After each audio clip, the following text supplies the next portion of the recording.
दोस्तों नमस्कार, जय श्री राम। मैं प्रेम शंकर गुप्ता ऑफिशियली प्रेम के इस यूट्यूब चैनल में आप सबका स्वागत करता हूं। दोस्तों, आज हमारी चर्चा का विषय तीन विषय हैं, तो एक एक विषय पर हम बारी बारी से चर्चा करेंगे। दोस्तों, एक भारत किस तरह तरक्की कर रहा है इसके बारे में हम बात करना चाहते हैं। छोटी छोटी घटनाएं हैं जिससे मालूम चलता है कि भारत किस हिसाब से अपने आप को एक विकसित राष्ट्र बनाने की ओर बहुत तेज गति से आगे बढ़ रहा है। अभी एक पिक्चर आई हुई है, अभी सिनेमाघर में चल रही है, लापता लेडीज। लापता लेडीज की डायरेक्टर है किरण राव। तो आप लोगों को याद आ गया होगा कि किरण राव कौन है। किरण राव आमिर खान की दूसरी बीवी है। और एक समय था जब किरण राव को भारत में रहने से डर लगता था। ये मैं नहीं कह रहा हूं, ये आमिर खान ने खुद एक इंटरव्यू में कहा था कि मेरी बीवी को भारत में डर लगता है क्योंकि मोदी का शासन उस समय आ गया था, तो अब उसको भारत में रहने में डर लगता है। लेकिन इस बात को कहे हुए करीब 9 साल हो गए, लेकिन भारत छोड़ के गया नहीं। हो भारत में ही रह रहा है और उसकी बीवी भी भारत में रह रही है और भारत में रह के पिक्चर बना रही है। भारत में डर लगता है ये बोलना है और भारत में रहना भी है और भारत में रह के सिनेमा भी बनाना है, कमाई भी करना है, सब कुछ करना है, लेकिन भारत का बुराई करना है। तो वो एक पिक्चर बनाई है अभी, लापता लेडीज। तो इसकी जो पृष्ठभूमि है इस पिक्चर की, ये बिहार का किसी गांव का चित्रण किया गया है। तो उस समय जैसे रेलवे स्टेशन हुआ करते थे पुराने, आज से 10 साल पहले इस तरह के रेलवे स्टेशन, जो किसी गांव के नजदीक कोई स्टेशन होता था, पुराना खंडहरनुमा 1-2 रूम का कमरा रहता था, उसी में स्टेशन मास्टर बैठते थे और पुराना टाइप का रहता था। लेकिन पिछले 10 वर्षों में जिस हिसाब से मोदी ने रेलवे का कायाकल्प किया है, और इवन कि ये नहीं कि खाली बड़े बड़े शहरों में रेलवे स्टेशन का कायाकल्प हो रहा है, इवन कि छोटे जगहों पर भी रेलवे स्टेशन का जो कायाकल्प हुआ है, हर जगह टाइल्स लग गया है, प्रॉपर बिल्डिंग का स्ट्रक्चर बन गया है, उनका सिग्नलिंग रूम प्रॉपर हो गया है। मतलब कि स्टेशन रेलवे का चहुमुखी विकास हो रहा है। अभी लोग बोलते हैं कि खाली डब्बे भले अच्छे हो गए, नहीं, डब्बे अच्छे तो हुए हैं, इसके अलावा रेलवे स्टेशन साफ सुथरा हो गया है, ट्रेन समय पे चलने की कोशिश बराबर की जाती है, और ट्रेन के स्टाफ जो होते थे, पहले जो रेलवे के स्टाफ होते थे संवेदनशील नहीं होते थे, लेकिन आजकल वो संवेदनशील भी है। आपके एक ट्वीट पे कार्रवाई होती है, आपके कोई भी शिकायत पे तुरंत कार्रवाई होती है। रेल के डब्बों में साफ सफाई का पूरा ध्यान रखा जाता था। तो फिलहाल मैं मुद्दे पे आता हूँ। किरण राव एक इंटरव्यू दे रही है ललन टॉप पे। जैसे पिक्चर जब कोई आता है तो उसके डायरेक्टर, एक्टर्स हर मीडिया प्लेटफॉर्म में जाते हैं, वहां पे अपने सिनेमा का प्रचार करते हैं, किस टॉपिक पे बनाया है उस पर डिस्कशन करते हैं लोगों के अवेयरनेस के लिए, ताकि लोग सिनेमा हॉल में जाए उस पिक्चर को देखें। तो एक ललन टॉप पे इंटरव्यू कर रही थी, तो उसने अपने दिल की बात बोली। उसने ये एक चीज कहा कि अब चूंकि उसकी जो कहानी थी, कहानी का पृष्ठभूमि बिहार का एक गांव था जिसमें पुराना स्टेशन होना चाहिए था, टूटा फूटा खंडहरनुमा लाल कलर का होना चाहिए, इस तरह का वो बिल्डिंग खोज रही थी। तो इस तरह की बिल्डिंग खोजने के लिए उसे काफी मशक्कत करना पड़ा, क्योंकि पिक्चर तो शूटिंग अभी 1-2 वर्षों के पिछले एक वर्षों में हुआ होगा। तो इस समय उसको उस टाइप का स्टेशन जो खंडहरनुमा हो, लाल कलर का हो, टूटा भांगा टाइप का हो, पुराना दिखता हो, उस तरह का स्टेशन खोजने में काफी दिक्कत हुई, ताकि वो अपना शूट कर सके। खैर, उसने किसी तरह खोज के बनाया, मैं पिक्चर देखा नहीं हूं। तो ललन टॉप पे वो इस बात की स्वीकारोक्ति कर रही है कि हमें इस तरह का स्टेशन खोजने में दिक्कत हुई, क्योंकि आजकल छोटे स्टेशन भी काफी फैंसी हो गए हैं। तो इस एक लाइन से पता चलता है कि भारत में रेलवे का विकास काफी द्रुत गति से हो रहा है और अब भारत को विकसित राष्ट्र कहलाना है तो उसके इंफ्रास्ट्रक्चर, उसका जो भी इंफ्रास्ट्रक्चर है उसका विकास अगर अच्छी तरह से हुआ रहेगा और रोडों का सड़कों का जाल अच्छा बिछा रहेगा, पुलों का जाल रहेगा, आवागमन की साधन रहेगी, फास्ट एक जगह से दूसरे जगह जाने में लोगों को काफी सहूलियतें होंगी, तेज गति से लोग जा सके, कम समय में पहुंच सके, सुविधाजनक तरीके से पहुंच सके, लॉ एंड एडमिनिस्ट्रेशन सही रहेगा, तो वो देश विकसित राष्ट्र कहलाता है। तो उसके एक लाइन से कि हमें पुराने तरह के स्टेशन खोजने में काफी दिक्कत हुई। इसका मतलब पुराने स्टेशन भी, उसका कहना था कि पुराने स्टेशन भी काफी फैंसी बन गए हैं। तो इस एक लाइन से पता चलता कि भारत किस हिसाब से, किस द्रुत गति से एक विकसित राष्ट्र की ओर आगे बढ़ रहा है। और मोदी जी का सपना 2047 को भारत एक विकसित राष्ट्र बनेगा, ये हम पूरा होता हुआ देख रहे हैं, क्योंकि भाजपा का शासन है और मोदी जी जैसे कर्मठ निष्ठावान हमारे प्रधानमंत्री हैं, जो लोगों की भलाई पर उनका विशेष ध्यान रहता है, लोगों को कैसे सहूलियतें मिले उस पर ध्यान रहता है। तो हमें आशा है कि हम एक 2047 तक एक विकसित राष्ट्र कहलाएंगे। दोस्तों, हमारा दूसरा मुद्दा है,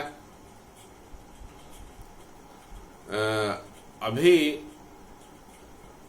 फ्रांस में क्या हुआ कि रमजान अभी चालू हो गया है। शांति प्रिय समुदाय का एक बहुत बड़ा त्योहार है। तो रमजान के समय में लोग कहते हैं कि मुसलमान लोग किसी को क्षति नहीं पहुंचाते हैं और किसी को डिस्टर्ब नहीं करते हैं, इबादत करते हैं, अल्लाह में खो जाते हैं। तो उनका अल्लाह में खो जाने, किस तरह अल्लाह में खोते हैं और किस तरह वो दूसरों को परेशान करते हैं, वो एक घटना से पता चलता है। फ्रांस का कोई एक छोटा सा शहर है, वहां पे ईसाइयों की कब्रें हैं, कोई कब्रिस्तान है ईसाइयों का। ईसाई वाले भी जमीन के नीचे दफनाते हैं और जो शांति प्रिय समुदाय है ये भी जमीन के नीचे दफनाते हैं। तो ईसाइयों को के कब्र में कई नारे लिख दिए गए। क्या क्या नारे लिखे गए, एक सेकंड दोस्तों बता रहा हूं मैं। फ्रांस अल्लाह का है, अल्लाह के सामने आत्मसमर्पण करो, गैर मुस्लिमों को रमजान मुबारक। ये कब्र जो थे, कब्र में इस तरह की बातें लिख दी गई। तो अब ये सोचिए किस तरह का शांति प्रिय समुदाय है जो दूसरे को परेशान करने में विश्वास रखता है। अब आपका रमजान है, रमजान मनाइए, आप शांति प्रिय मनाइए। फ्रांस में तो आप लोग गए हैं, अच्छी लाइफस्टाइल के लिए गए हैं, अच्छी सुविधा के लिए गए थे। अब फ्रांस में जो मुस्लिम आए हैं अच्छी सुविधा के लिए आए हैं और उस अच्छी सुविधा को, अच्छी लाइफस्टाइल के लिए आए हैं, रहने के लिए, कमाने के लिए, खाने के लिए। अब वहां पर भी उनको इस तरह की बातें करनी है, तो अब जाहिर है वहां का पुलिस डिपार्टमेंट आपके पीछे पड़ेगा, आपको दौड़ाएगा, आपके ऊपर केस करेगा और फिर वो सोचेगा कि इस तरह के लोग हमारे देश में न आए और इस तरह के लोगों को आने पे पाबंदी लगाएगा। फिर आप लोग कहेंगे कि सारे वर्ल्ड में इस्लामोफोबिया चल रहा है, तुम्हारे कर्म ही ऐसे हैं तो इस्लामोफोबिया चलेगा ही। कौन अपने देश में बम फोड़ने वाला लोग रखेगा? आज भी अमेरिका में अगर आपको घुसना है, वीजा अमेरिका दे भी देता है, तो एयरपोर्ट पे इनकी कैविटी की चेकिंग होती है। कैविटी का मतलब समझते हैं ना, पूरे कपड़े उतार के इनकी कैविटी की चेकिंग होती है। अगर एक मुस्लिम नाम रहा तो उसको साइड कर देता है, उसकी पूरी कपड़े उतार के पूरी कैविटी की चेकिंग होती है, उसके बाद अंदर जाने देता है। तो फिर भी इनको समझ में नहीं आता, ये अपने हरकतों से बाज नहीं आते हैं। ये जहां जाते हैं अशांति फैलाने का पूरा प्रयास करते हैं। अगर इनको सहूलियत मिल गई, इनकी आबादी अगर 10% भी हो गई, तो पूरे क्षेत्र को डिस्टर्ब करके रखते हैं, लॉ एंड एडमिनिस्ट्रेशन खराब करके रखते हैं। अब हाँ, अपने मुल्क में रह नहीं पाए, वहाँ पे लाइफस्टाइल सही नहीं है, जीवन स्तर सही नहीं है, खाने को नहीं मिल रहा है, पीने को पानी नहीं मिल रहा है, तो उसी अच्छे लाइफस्टाइल के लिए, अच्छे जीवन स्तर के लिए वो दूसरे प्रदेश में जाते हैं और वहां जाके इस तरह की हरकत करते हैं। फिर बोलेंगे कि इस्लामोफोबिया हो रहा है, इस्लामोफोबिया हो रहा है। तो इनको इस हरकत से बाज आना चाहिए। अगर अपना समाज, अपना जो धर्म के प्रति, इनका धर्म में ऐसा कुछ लिखा नहीं है कि भैया इस तरह करो, लेकिन इनका जो आदत है, इनकी जो परवरिश हुई है, इनके परवरिश में ही दोष है। इनके यहाँ बच्चे पैदा होते ही इनको सिखा दिया जाता है कि मुसलमान के अलावा बाकी काफिर है, और काफिर को तो मार भी देते हो तो इससे कोई फर्क नहीं पड़ता है। तो अब इनका यही सोच चलता रहता है। ये फिर इसी सोच को अपने आने वाले पीढ़ी में ट्रांसफर करता है, आने वाला पीढ़ी फिर ये सोच अपने आने वाले पीढ़ी में ट्रांसफर करता है। तो ये सोच बंद होना चाहिए। अगर ये समाज उस देश के मुख्य धारा से अपने को नहीं जोड़ेगा तो इस्लामोफोबिया चलता रहेगा, और इनको बचने के लिए, पुलिस से बचने के लिए भागना पड़ेगा। क्योंकि इस तरह की हरकतें किसी भी प्रदेश की पुलिस, किसी भी देश की पुलिस बर्दाश्त नहीं करेगी। आपको जाहिर है खोज के अंदर डालेगी ही डालेगी। तो दोस्तों, ये दूसरा विषय था। और तीसरा विषय हमारा है कि एक अरफा खानम शेरवानी, जो एक वामपंथी मीडिया की एक चिराग है, अरफा खानम शेरवानी। पहले एनडीटीवी इंडिया में थी, इसको प्रणब जेम्स रॉय ने काफी बूस्ट किया। तो जिस तरह रवीश कुमार है, अजीत अंजुम है, जिस तरह वामपंथी मीडिया है, इनका मोदी जी की सरकार इतनी अच्छी चल रही है, लेकिन इनको बर्दाश्त के बाहर नहीं है।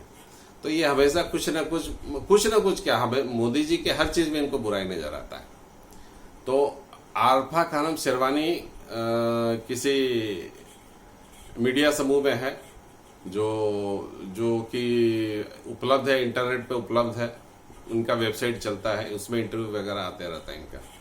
तो अरफा खानम शेरवानी इंटरव्यू लेने गई थी रेवंत रेड्डी जो हमारे तेलंगाना के नए चीफ मिनिस्टर है। काफी डायनामिक है, हालांकि कांग्रेसी है वो, लेकिन फिर भी डायनामिक है और काफी अच्छा काम करते हैं, यंग है। हालांकि उनका बैकग्राउंड एबीवीपी का है, एबीवीपी से वो कांग्रेस ज्वाइन कर गए और वहां चीफ मिनिस्टर बन गए। उनमें काबिलियत थी और यंग है और प्रदेश के लिए कुछ करना चाहते हैं। तो वो उनका इंटरव्यू अरफा खानम शेरवानी ले रही थी। तो इस इंटरव्यू के सिलसिले में वो कोशिश करती है कि रेवंत रेड्डी किसी तरह मोदी सरकार की बुराई करे, चूंकि वो कांग्रेसी हैं और अरफा खानम शेरवानी चाह रही थी कि मोदी सरकार की बुराई करे रेवंत रेड्डी। लेकिन रेवंत रेड्डी ने एक भी उसके सारे प्रश्नों को नकार दिया और एक शब्द भी मोदी सरकार के खिलाफ नहीं बोला। वो पूछती रह गई कि आपको तो काम करने में दिक्कत होता होगा, अब क्योंकि बीजेपी की सरकार है केंद्र में। लेकिन रेवंत रेड्डी ने एक बार भी मोदी सरकार की बुराई नहीं की। उसने कहा कि नहीं, हमें केंद्र से पूरा सहयोग मिल रहा है, हम जब जो पैसा मांगते हैं अगर वो जायज होता है तो हमें मिल जाता है, ऐसा कुछ नहीं है और हमें पूरा सहयोग मिलता है। हम इस सहयोग के कायल हैं, क्योंकि हमें आशा नहीं था कि मिलेगा, लेकिन हमें पूरा मोदी सरकार से पूरा सहयोग मिलता है और हम अपने प्रदेश का काम, प्रदेश के हितों की रक्षा कर पा रहे हैं। ये हमारे लिए बहुत बड़ी बात है। तो वामपंथी मीडिया जो है, ये 3-4 पत्रकार जो है, इस 3-4 पत्रकार नहीं, बहुत सारे पत्रकार हैं जो चाहते हैं कि फिर से कांग्रेसी सरकार आ जाए तो इनकी दाल रोटी चलनी, ये कहीं ना कहीं सेट हो जाए, इनकी दाल रोटी चलनी चालू हो जाए। इन वामपंथी पत्रकारों की बीवियां बहुत अच्छे यूनिवर्सिटी में नौकरी करती है, इनसे इनका दाल पानी चलते रहता है, दाल रोटी चलते रहता है।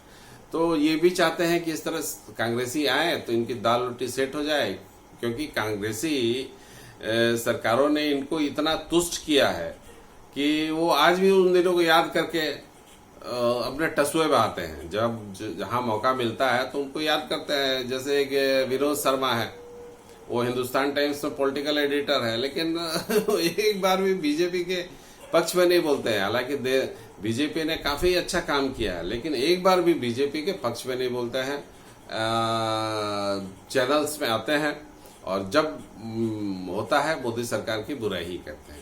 तो ऐसे कुछ लोगों से हमें सावधान रहने की जरूरत है, और देश तो इनको देख ही रहा है, समझ रहा है और इनसे सावधान भी है। तो ऐसा आप भी इन ऐसे लोगों से, इनके नैरेटिव से, इन लोगों से सावधान क्या रहना है तो दिल्ली उल्ली में बैठते हैं, लेकिन इनके जो नैरेटिव है, इसके नैरेटिव से सावधान रहने की जरूरत है। क्योंकि ये इनका नैरेटिव देश के, हमेशा देश के अगेंस्ट में रहता है। अगर देश आज तरक्की कर रहा है, देश मजबूत बन रहा है, अपना देश दूसरे को आंख दिखाने की काबिलियत रखता है, तो इससे इनको तकलीफ है। तो फिलहाल दोस्तों इतना ही। आज चर्चा का हमारा 3 विषय था। आशा करता हूं कि ये विषय जो टॉपिक में उठाया हो, ये और किसी ने उठाया नहीं है, तो आपको ये रोचक जानकारी है और आपको अवेयर भी करता है कि हमें किस तरह के लोगों से सावधान रहना है।